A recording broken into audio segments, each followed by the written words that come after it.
Hey, what's up, guys? How you doing? This is Jason. And this is Kel. How are you? Welcome back to another live reaction video. So I'm very excited. It's finally here. Yeah. You know, everybody's been waiting for this, the Monique to come on the Club Shay Shay Podcast. And guess what? She's naming names. She's not holding back. No, she's doing So good. she's going after Tyler Perry and Al Sharpton, even Kevin Hart, Oprah Winfrey, and a whole other Tyler Perry. Yeah, a lot of people. But just real quick, it started out real slow, just so you know, but then it gets really good. She's cooking.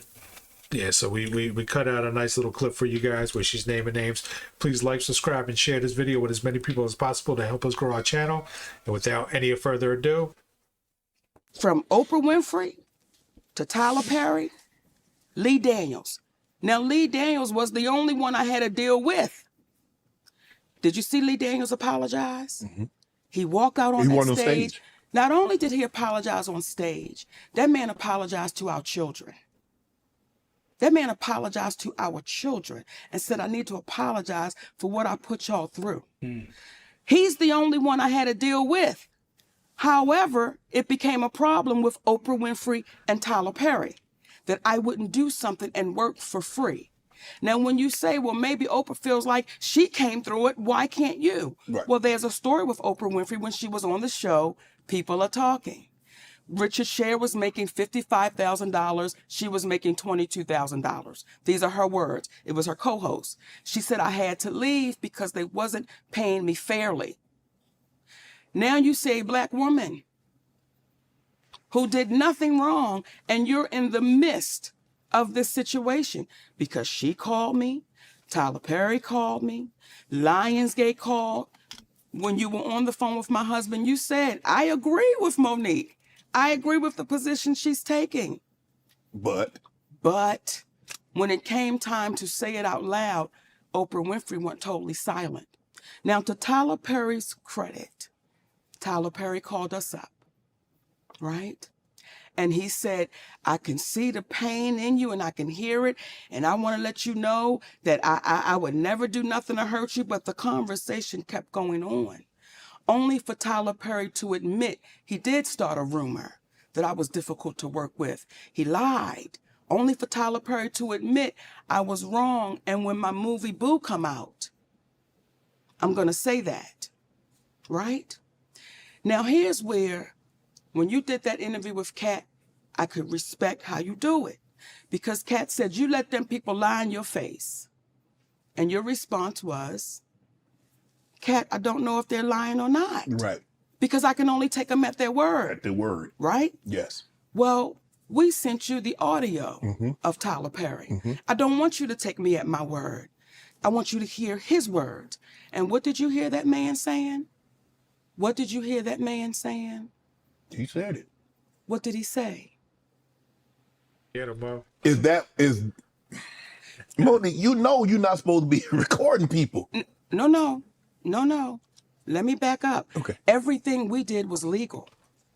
And here's where a black woman really gets the kick in the ass. Had I not recorded Tyler Perry, then it would have been my word against his. And then on top of that, it would have been, he's so powerful, we can't even pay no attention to that. Right.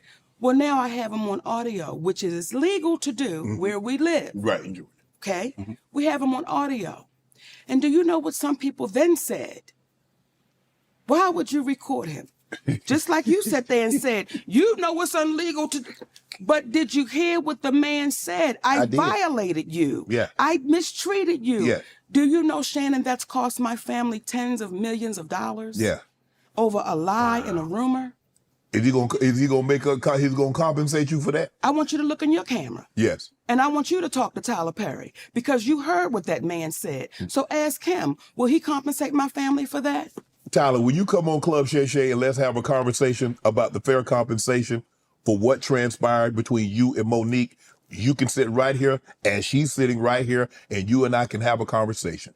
And we'll do you one better. And give me 5 on that, baby. We'll do you one better, Shay. My husband and I will sit right next to him. See, with this whole situation, and some of the people that Kat talked about, ironically, I have this issues with those same people. there were people that reached out to Tyler Perry on my behalf. Okay. And I was grateful for that. Okay. There was Al Sharpton, the Reverend Al Sharpton, civil rights leader. Yeah. I sent him that audio. He listened to it. He said, baby, what that man did to you was wrong, and you're like my daughter. And we're going to have to get him to fix that. Right. We didn't hear from Al Sharpton for 6 months. The next time we saw Al Sharpton, he was on a podium talking about we don't need to fly commercial because we can fly Tyler Perry's private jet. Yo, that's crazy. Freaking Al Sharpton, deep state rat. Yeah, yeah. It's funny how like a lot of the people that she's mentioning are deep state rats. Yeah, and selfish as hell. So that's what it is. So I knew that about Al Sharpton. You can't trust a word that man ever says. Nah, never. He's always on MSNBC talking nonsense. So, But even years before that, he was lying about people getting, hurt and stuff in New York and things like that. I remember. So anyway, yeah. what else? I said, that's why maybe I'm not hearing back from him. Okay. Then we had our beautiful sister, Stephanie Mills. Yes. Okay. Who is, she don't play. Yes. Right? Mm-hmm. I told her what happened, sent her the audio. Now, I don't know if she listened to that audio or not, but however, she called Tyler Perry. She said, Monique, Tyler Perry does not want to revisit this.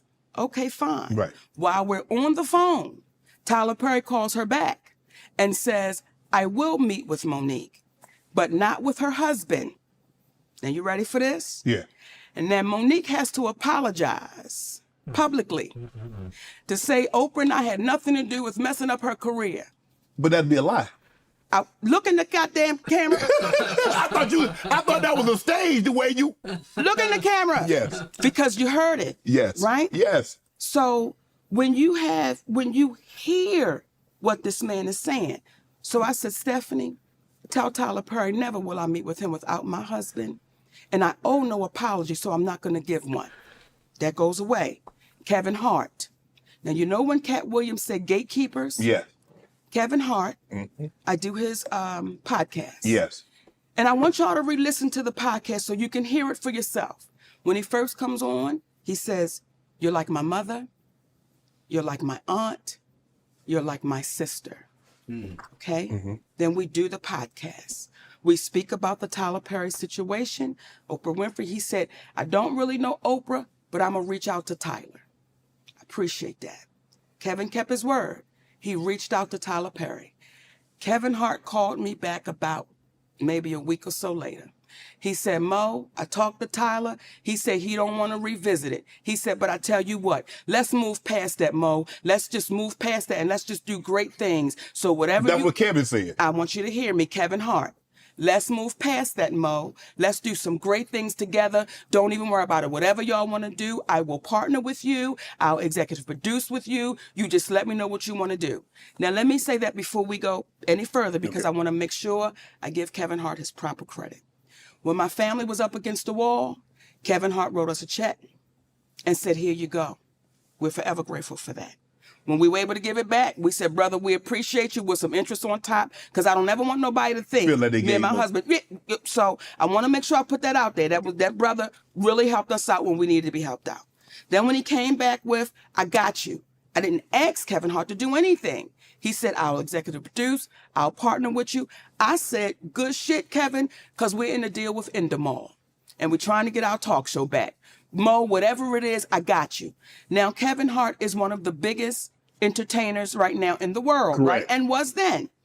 We got off the phone with Kevin Hart. We called Endemol immediately and said, Kevin Hart said, whatever we want to do, he got us. He's going to partner, executive use. They was like, oh, this is incredible, because when you put Kevin Hart's name on it, you already know what it is. Correct.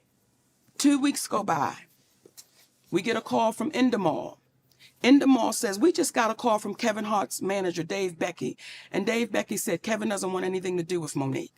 So whatever she told y'all, he doesn't want to do anything with her, nothing. You know, he doesn't want any kind of relationship with Monique. So what changed between the 2 weeks and plus he gave you a check, you gave the money back, then said he would partner with you, executive produce, whatever you need, Mo, hey, we got you. So what transpired, or what do you think transpired between then, that 2 week period? Well, soon as we got off the phone and they told us what Kevin's manager, David Becky, said, I called Kevin Hart immediately. I said, hey, baby, we just got off the phone with Endemol, and they said Dave Becky called them up and said, you don't want anything to do with me. He said, Mo, that's a miscommunication. I can tell you right now. I said, wait a minute. Are you okay, though, with this white man calling them up? Getting in between our relationship at something you said. He said, Mo, that's a miscommunication, and we're going to talk Tuesday. Don't worry about it. I'm telling you right now, it's a miscommunication. That was 2 years ago. If you talk to him, I talk to him. I've never talked back to Kevin Hart again. Damn. No. Yeah, that's crazy. So Kevin Hart, 2 years, huh? Telling you, man, everybody's being exposed. Cat Williams said it in the special. He said this is the year of exposure. Yeah. And everybody's gonna come out, man. Yeah. So the deep state is real. And George Carlin said it the best. He was like, they're all in a club. Wait, I forget how he said it. They were all in the same club, and you're not in it. Yeah. And that's what it is. Hollywood is a club, man. Right. And we're not in it. So, damn. So somebody's picked up the phone and said, you're not doing it. And that was it.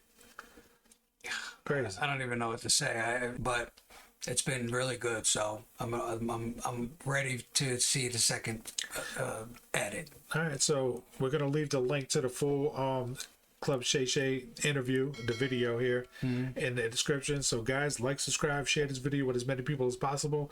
And we'll see you on the next reaction. Talk to you later.